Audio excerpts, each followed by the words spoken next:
October 8th இன்னைக்கு ஏசப்பா உங்கள்கிட்ட சொல்கிறது என்னென்னா, நாம் அவருடைய ஐக்கியப்பட்டவர்கள் என்று சொல்லியும் இருளிலே நடக்கிறவர்களாக இருந்தால் சத்தியத்தின்படி நடவாமல் பொய் சொல்லுகிறவர்களாக இருப்போம்.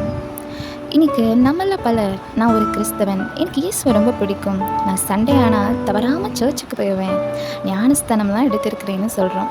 ஆனால் நம்ம வாழ்கிற வாழ்க்கை எப்படிப்பட்டதாக இருக்குன்னு யோசிச்சிருக்கோமா?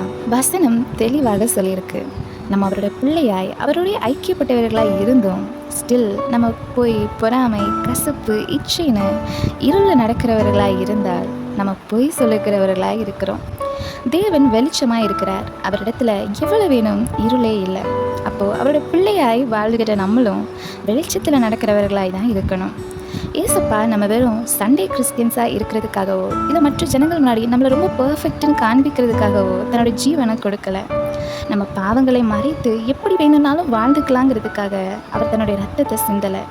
அந்த ரத்தத்தினால நம்ம பாவங்கள் கழுவப்பட்டு இருளிலிருந்த நம்மை வெளிச்சத்துக்கு கொண்டு வரதுக்காக தான் அவர் தன்னுடைய கடைசி சொட்டு ரத்தம் வரைக்கும் சிந்தி நமக்காக மறித்தார். ஸோ இனிமேலும் உங்கள் பாவத்தை மறைத்து வைத்து வாழாதீங்க.